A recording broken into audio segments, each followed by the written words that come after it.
ನಮಸ್ಕಾರ, ನೀವು ನೋಡ್ತಿದ್ದೀರಾ ರಿಪಬ್ಲಿಕ್ ಕನ್ನಡ. ನಾನು ನಿಕೇಶ್ ಕೊಠಾರಿ. ಈಗಾಗಲೇ ಬಿಜೆಎಸ್ ಹಾಸ್ಪಿಟಲ್ ಅಲ್ಲಿ ಮಧ್ಯಂತರ ಜಾಮೀನನ್ನ ಪಡೆದುಕೊಂಡು ದರ್ಶನ್ ಇದ್ರು, ಚಿಕಿತ್ಸೆಗೋಸ್ಕರ ಜಾಮೀನನ್ನ ಪಡ್ಕೊಂಡು ಬಂದಿದ್ರು. ಆದ್ರೆ ಈಗ ದರ್ಶನ್ಗೆ ಮತ್ತೆ ಕಂಟಕ ಕಾಡ್ತಾ ಇದೆಯಾ? ಈ ಪ್ರಶ್ನೆ ಯಾಕೆ ಉದ್ಭವ ಆಗ್ತಾ ಇದೆ ಅಂತ ಹೇಳಿದ್ರೆ, ಆಸ್ಪತ್ರೆಯಲ್ಲಿರುವ ದರ್ಶನ್ಗೆ ಮತ್ತೆ ಈಗ ಶಾಕ್ ಎದುರಾಗಿದೆ. ದರ್ಶನ್ಗೆ ಶಾಕ್ ಕೊಡ್ತಾರ ಹಾಗಾದ್ರೆ ಪೊಲೀಸರು? ಮಧ್ಯಂತರ ಜಾಮೀನಿಗೆ ಬ್ರೇಕ್ ಬೀಳುತ್ತಾ ಹಾಗಾದ್ರೆ? ಕಾರಣ ಬೇಲ್ ರದ್ದಾಗುತ್ತಾ, ಇಲ್ಲ ಮತ್ತೆ ವಾಪಸ್ ದರ್ಶನ್ ಜೈಲ್ಗೆ ಶಿಫ್ಟ್ ಆಗ್ತಾರ? ಸದ್ಯ ಈಗ ಆಸ್ಪತ್ರೆಯಲ್ಲಿದ್ದಾರೆ, ಮಧ್ಯಂತರ ಜಾಮೀನನ್ನ ಪಡೆದುಕೊಂಡು. ಜೊತೆಗೆ ಈಗ ಇನ್ ಕೇಸ್ ಏನಾದರೂ ಸುಪ್ರೀಂ ಕೋರ್ಟ್ ಮೆಟ್ಟಿಲು ಹತ್ತಿದ್ರೆ ಮತ್ತೆ ಮಧ್ಯಂತರ ಜಾಮೀನ್ ಕ್ಯಾನ್ಸಲ್ ಆಗುತ್ತೆ.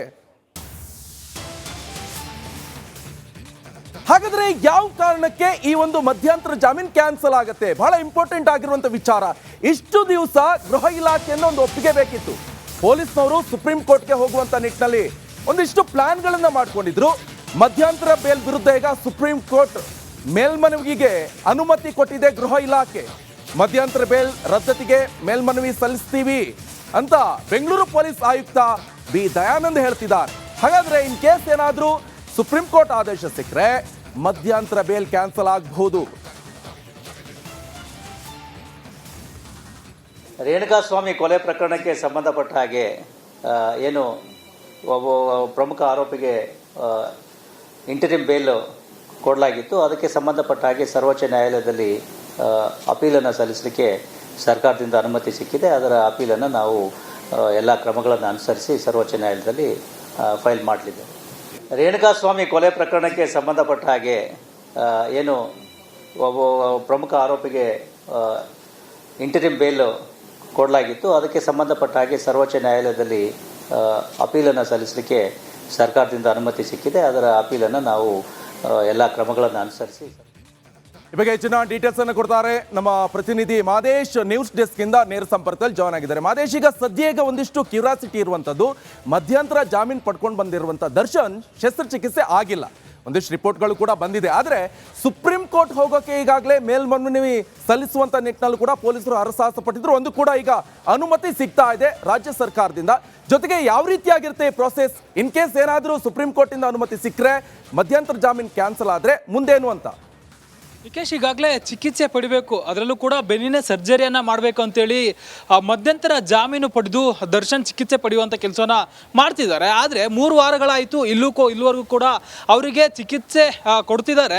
ಆದರೆ ಯಾವ ಸರ್ಜರಿ ಮಾಡ್ತಿದ್ದಾರೆ, ಜೊತೆಗೆ ಯಾವತ್ತು ಸರ್ಜರಿ ಮಾಡ್ತಿದ್ದಾರೆ ಅನ್ನೋದ್ರ ಬಗ್ಗೆ ಇನ್ನೂ ಕೂಡ ಸ್ಪಷ್ಟ ನಿಲುವು ಅಲ್ಲಿ ಲಭ್ಯ ಆಗಿಲ್ಲ. ಜೊತೆಗೆ ಇಲ್ಲಿವರೆಗೂ ಕೂಡ ಪೊಲೀಸ್ ಇಲಾಖೆಗಾಗಿರ್ಬೋದು ಮತ್ತು SPPಗೆ ಆಗಿರ್ಬೋದು ಆ ಒಂದು ಚಿಕಿತ್ಸೆ ಬಗ್ಗೆ ಒಂಚೂರು ಇನ್ಫಾರ್ಮೇಷನನ್ನು ದರ್ಶನ್ ಆಗಿರ್ಬೋದು, ದರ್ಶನ್ ಪರ ವಕೀಲರಾಗಿರ್ಬೋದು ಅವರ ಒಂದು ತಂಡ ಬಿಟ್ಕೊಡ್ತಿಲ್ಲ. ಹೀಗಾಗಿ ಒಂದಷ್ಟು ಅನುಮಾನಗಳು ಅಲ್ಲೂ ಕೂಡ ಎಡೆ ಮಾಡಿಕೊಡ್ತಿದೆ. ಜೊತೆಗೆ ವೈದ್ಯರ ತಂಡವು ಕೂಡ ಈ ಒಂದು ನಿಟ್ಟಿನಲ್ಲೂ ಕೂಡ ಸಾಕಷ್ಟು ಕನ್ಫ್ಯೂಷನ್ನಲ್ಲಿದೆ. ಯಾಕಂದರೆ ಸದ್ಯಕ್ಕೆ ಫಿಸಿಯೋಥೆರಪಿಯನ್ನು ನೀಡುವಂಥ ಕೆಲಸವನ್ನು ಮಾಡ್ತಿದ್ದಾರೆ. ಆದರೆ ಸರ್ಜರಿಗೆ ಇನ್ನೂ ಕೂಡ ದರ್ಶನ್ ಓಕೆ ಅಂದರೂ ಕೂಡ ಯಾವಾಗ ಒಂದು ಸರ್ಜರಿಯನ್ನು ಮಾಡಬೇಕು ಅಂತೇಳಿ ಅದ್ರ ಬಗ್ಗೆ ಕೂಡ ಒಪ್ಪಿಗೆಯನ್ನು, ಅಂದರೆ ಸೂಕ್ತ ಒಪ್ಪಿಗೆಯನ್ನು ಕೂಡ ದರ್ಶನ್ ನೀಡ್ತಿಲ್ಲ ಅನ್ನುವಂಥದ್ದು ಇನ್ಸೈಡ್ ಇರುವಂಥ ಮಾಹಿತಿ. ಮತ್ತೊಂದು ಕಡೆ ಈ ಕಡೆ ಈ ಒಂದು ಕನ್ಫ್ಯೂಷನ್ಗಳ ನಡುವೆ ಪೊಲೀಸರಿಗೂ ಕೂಡ ಒಂದಷ್ಟು ಡೌಟ್ಗಳಿದೆ. ಜೊತೆಗೆ ಆ ಒಂದು ಆದೇಶ ಕಾಪಿ ಆಗಿರ್ಬೋದು, ಜೊತೆಗೆ ಇಲ್ಲಿವರೆಗೂ ಕೂಡ ಕೋರ್ಟ್ಗೆ ಆರೋಪಿ ಪರ ವಕೀಲರು ಸಲ್ಲಿಕೆ ಮಾಡಿರುವಂತಹ ಒಂದಷ್ಟು ಮೆಡಿಕಲ್ ರಿಪೋರ್ಟ್ಗಳನ್ನು ಅಬ್ಸರ್ವ್ ಮಾಡಿದಂಥ ಸಂದರ್ಭದಲ್ಲಿ ಒಂದಷ್ಟು ಅಂಶಗಳಿಗೂ ಪೊಲೀಸರಿಗೂ ಕೂಡ ಕಂಡು ಬಂದಿದೆ. ಹೀಗಾಗಿ ಮಧ್ಯಂತರ ಜಾಮೀನನ್ನು ರದ್ದು ಮಾಡಬೇಕಂತೇಳಿ ಮೇಲ್ಮನವಿ ಸಲ್ಲಿಸೋದಕ್ಕೆ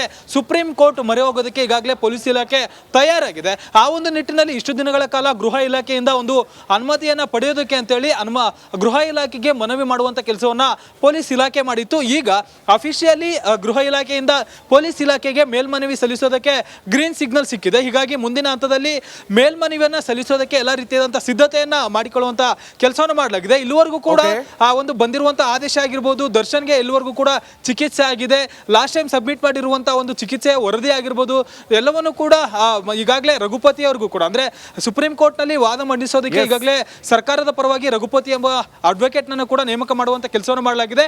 ಮುಂದಿನ ಹಂತದಲ್ಲಿ ಸುಪ್ರೀಂ ಕೋರ್ಟ್ಗೆ ಹೋಗಿ ಅಲ್ಲಿ ಮಧ್ಯಂತರ ಜಾಮೀನಿಗೆ ಈ ಒಂದು ವಜಾಗೊಳಿಸೋದಕ್ಕೆ ಮನವಿ ಮಾಡುವಂತ ಕೆಲಸವನ್ನು ಮಾಡ್ತಾರೆ. ಎಲ್ಲೊಂದು ಕಡೆ ಈ ಒಂದು ಪ್ರೊಸೀಜರ್ ತುಂಬಾ ಬೇಗ ಆದರೆ 6 ವಾರಗಳ ಮುಂಚೆ ದರ್ಶನ್ ಮತ್ತೆ ಜೈಲಿಗೆ ಹೋಗುವಂತ ಎಲ್ಲ ಸಾಧ್ಯತೆಗಳು ಕೂಡ ಸದ್ಯಕ್ಕಿದೆ. Nikesh, okay, thank you Madesh ನಿಮ್ಮೆಲ್ಲ ಮಾಹಿತಿಗೆ.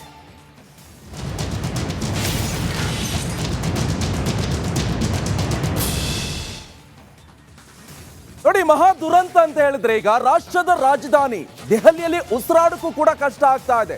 ಉಸಿರಾಡಿದ್ರೆ ಉಸಿರೇ ನಿಂತು ಹೋಗುತ್ತೆ. ಹಾಗಾದ್ರೆ ಅಲ್ಲಿ ಏನಾಗ್ತಾ ಇದೆ? ರಾಷ್ಟ್ರ ರಾಜಧಾನಿ ದೆಹಲಿಯಲ್ಲಿ ವಿಷಗಾಳಿಯ ಗಂಡಾಂತರ ಇದು. ಉಸಿರಾಡಿದ್ರೆ ನಿಮ್ಮ ಉಸಿರೇ ನಿಲ್ಲುತ್ತೆ. ಎಚ್ಚರ ಎಚ್ಚರ. ಮತ್ತೆ ಬಂತು ಈಗ ಮಾಸ್ಕ್.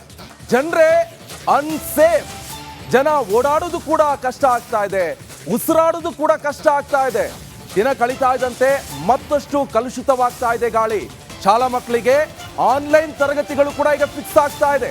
ನೋಡಿ, ಕಳೆದ 10 ವರ್ಷಗಳಿಂದ ಈಚೆ ಈ ತರ ಫಸ್ಟ್ ಆಗ್ತಾ ಇರುವಂತದ್ದು ದೆಹಲಿಯಲ್ಲಿ. ಉಸಿರಾಡಕ್ಕೂ ಕೂಡ ತೊಂದರೆ ಆಗ್ತಾ ಇದೆ. ಇನ್ ಕೇಸ್ ಉಸಿರಾಡಿದ್ರೆ ಉಸಿರೇ ನಿಂತೋಗುತ್ತೆ. ವಿಷಪೂರಿತ ಅನಿಲ ಕಾರ್ಖಾನೆಗಳಿಂದ ಹೊರಸೂಸ್ತಾ ಇರುವಂತ ಹೊಗೆ ಒಂದ್ ಕಡೆ ಆದ್ರೆ, ವಾಹನಗಳಿಂದ ಹೋಗ್ತಾ ಇರುವಂತ ಹೊಗೆ ಈಗಾಗಲೇ ಗಮನಿಸ್ತಾ ಇದ್ವಿ. ಆ ದೃಶ್ಯವನ್ನು ಕೂಡ ನೀವು ನೋಡ್ತಾ ಇರ್ಬೋದು ಯಾವ ರೀತಿಯಾಗಿದೆ ಅಂತ. ಡ್ರೋನ್ ದೃಶ್ಯವನ್ನು ಕೂಡ ನೀವು ಗಮನಿಸ್ತಾ ಇರ್ಬೋದು, ಯಾವ ರೀತಿಯಾಗಿ ದೃಶ್ಯದಲ್ಲಿ ಗಮನಿಸ್ತಾ ಇರ್ಬೋದು. ಇಡೀ ವಾತಾವರಣ ಹದಗೆಟ್ಟು ಹೋಗಿದೆ. ಇದೆಲ್ಲವೂ ಕೂಡ ವಿಷಪೂರಿತ ಅನಿಲಗಳು. ಒಂದು ಕಾರ್ಖಾನೆ, ಇನ್ನೊಂದು ವಾಹನ. ಸೊ ದೆಹಲಿ ಸರ್ಕಾರ ಅದನ್ನು ಕೂಡ ಹೇಳಿತ್ತು, ಬೆಸ ಸಂಖ್ಯೆ ಸಮಸಂಖ್ಯೆಯಲ್ಲಿ ವಾಹನವನ್ನು ಚಲಾಯಿಸಿ. ಅಂದ್ರೆ ಇಷ್ಟು ಕಂಟ್ರೋಲ್ ಮಾಡೋಕೆ ಆಗ್ತಾ ಇಲ್ಲ. ಆ ರೀತಿಯಾಗಿ ವಿಷಪೂರಿತ ಅನಿಲಗಳು ಹೊರಸೂಸ್ತಾ ಇದೆ. ಇದರಿಂದ ಜನಸಾಮಾನ್ಯರಿಗೆ ಸಂಕಷ್ಟ ಎದುರಿಸುವಂತ ಪರಿಸ್ಥಿತಿ ಬಂದಿದೆ. ಉಸಿರಾಡಕ್ಕೂ ಕೂಡ ಕಷ್ಟ ಆಗ್ತಾ ಇದೆ. ನೋಡಿ, ಆ ದೃಶ್ಯವನ್ನು ಕೂಡ ನೀವು ಗಮನಿಸ್ತಾ ಇರ್ಬೋದು ಯಾವ ರೀತಿಯಾಗಿದೆ ಅಂತ. ಅಲ್ಲಿ ಜನ ನಡೆದಾಡೋದಿರ್ಲಿ, ಆಫೀಸ್ಗಳಿಗೆ ಹೋಗೋಕ್ಕೂ ಸಮಸ್ಯೆ ಆಗ್ತಾ ಇದೆ. ಶಾಲಾ ಮಕ್ಕಳಿಗೆ ಸ್ಕೂಲ್ಗೆ ಹೋಗೋಕೆ ಆಗ್ತಾ ಇಲ್ಲ. ರಜೆ ಕೊಟ್ಟಿದ್ರು, ಆದ್ರೆ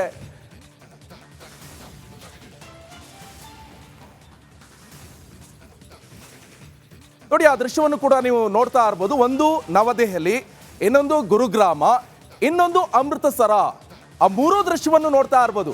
ಸಾಮಾನ್ಯವಾಗಿ ನಮ್ಮ ಬೆಂಗಳೂರು ಕಡೆ ಎಲ್ಲ ನೀವು ನೋಡ್ತಾ ಇರ್ಬೋದು, ಇನ್ ಕೇಸ್ ಏನಾದರೂ ಮಳೆ ಬರ್ತಾ ಇರುವಂಥ ಸಂದರ್ಭದಲ್ಲಿ ಇಬ್ಬನಿ ಎಲ್ಲ ಕೌಚ್ಕೊಂಡು ಈ ಥರ ಆಗತ್ತೆ, ಮುಗಿಲು ಮುಟ್ಟಿದ್ದು. ಈ ಮಲೆನಾಡು ಕಡೆ ಎಲ್ಲ ಹೋದರೆ ಆಗತ್ತೆ. ಆದರೆ ನಿಮಗಿದು ದೆಹಲಿಯಲ್ಲಿ ಕಾಣ್ತಾ ಇರುವಂಥದ್ದು ಆ ಇಬ್ಬನಿ ಅಥವಾ ಮಳೆಯ ಮುನ್ಸೂಚನೆ ಅದು ಯಾವುದೂ ಅಲ್ಲ. ಇದು ವಿಷಪೂರಿತವಾದಂಥ ಅನಿಲ. ಇಡೀ ವಾತಾವರಣ ಹದಗೆಟ್ಟಿರುವಂಥ ಪರಿಸ್ಥಿತಿ ಈಗ ನಿರ್ಮಾಣ ಆಗಿದೆ. ಅದು ಕೂಡ ನಮ್ಮ ದೇಶದ ರಾಜಧಾನಿ ದೆಹಲಿಯಲ್ಲಿ ಇಂತಹ ಒಂದು ಪರಿಸ್ಥಿತಿ ನಿರ್ಮಾಣ ಆಗಿದೆ ಅಂತ ಹೇಳಿದ್ರೆ ಕಂಟ್ರೋಲ್ ಮಾಡೋಕ್ಕೂ ಕೂಡ ಕಷ್ಟ ಆಗ್ತಾ ಇದೆ. ಸೊ ಸಾಕಷ್ಟು ಶ್ರಮವಹಿಸಿ ಕೂಡ ಸರ್ಕಾರದವರು ಕೂಡ ಕೆಲಸ ಮಾಡ್ತಾ ಇದ್ರು. ಜೊತೆಗೆ ಸಾಕಷ್ಟು ಸಮಸ್ಯೆ ಕೂಡ ಉಲ್ಬಣ ಆಗ್ತಾ ಇದೆ ಇದರಿಂದ. ನೋಡಿ, ಅಲ್ಲಿ ಟ್ರಾಫಿಕ್ ಜಾಮ್ ಆಗಿರುವಂಥ ದೃಶ್ಯವನ್ನು ಕೂಡ ನೀವು ನೋಡ್ತಾ ಇರ್ಬೋದು. ಯಾವ ರೀತಿಯಾಗಿ ಟ್ರಾಫಿಕ್ ಜಾಮ್ನಿಂದ ವಾಹನ ಅಂದರೆ ಈ ಡೀಸೆಲ್ ವಾಹನಗಳೆಲ್ಲ ಈಗ ಬಿಟ್ಬಿಟ್ಟು ಪೆಟ್ರೋಲ್ ಡೀಸೆಲ್ ಎಲ್ಲ ಬಿಟ್ಟು ಎಲೆಕ್ಟ್ರಿಕ್ ವಾಹನಗಳನ್ನು ಕೂಡ ಈಗ ಮುನ್ನೆಲೆಗೆ ತರಲಾಗ್ತಾ ಇದೆ. ಸೊ ಎಲ್ಲರೂ ಕೂಡ ಎಲೆಕ್ಟ್ರಿಕ್ ವಾಹನವನ್ನು ಬಳಸಬೇಕಾಗತ್ತೆ. ಈ ಹಿನ್ನೆಲೆಯಲ್ಲಿ ಸ್ವಲ್ಪ ಪ್ರಮಾಣದಲ್ಲಾದರೂ ಈ ವಿಷಯನೆಲ್ಲ ಸೂಸೋದಾರರು ಸ್ವಲ್ಪ ಕಂಟ್ರೋಲ್ ಬರ್ಬೋದು ಎನ್ನುವಂಥ ನಿಟ್ಟಿನಲ್ಲಿ ಕೂಡ ಸಾಕಷ್ಟು ಸರ್ಕಾರ ಕೂಡ ಪ್ರಯತ್ನ ಪಡ್ತಾ ಇದೆ. ಆದರೆ ಆ ಪ್ರಯತ್ನ ಎಲ್ಲವೂ ಕೂಡ ಇದರಲ್ಲಿ ಸಕ್ಸಸ್ ಆಗುವಂಥ ಲಕ್ಷಣ ಕಾಣಿಸ್ತಾ ಇಲ್ಲ. ಕಳೆದ 10 ವರ್ಷಗಳಿಂದ ಈಚೆ ಫಸ್ಟ್ ಟೈಮ್ ಈ ಥರ ಒಂದು ಡ್ರೋನ್ ವಿಜುವಲ್ಸ್ ಅನ್ನ ನೀವು ನೋಡ್ತಾ ಇರ್ಬೋದು. ಮೇಲ್ಗಡೆಯಿಂದ ಯಾವ ರೀತಿಯಾಗಿ ಸೆರೆ ಆಗಿದೆ ಅಂತ. ಜೊತೆಗೆ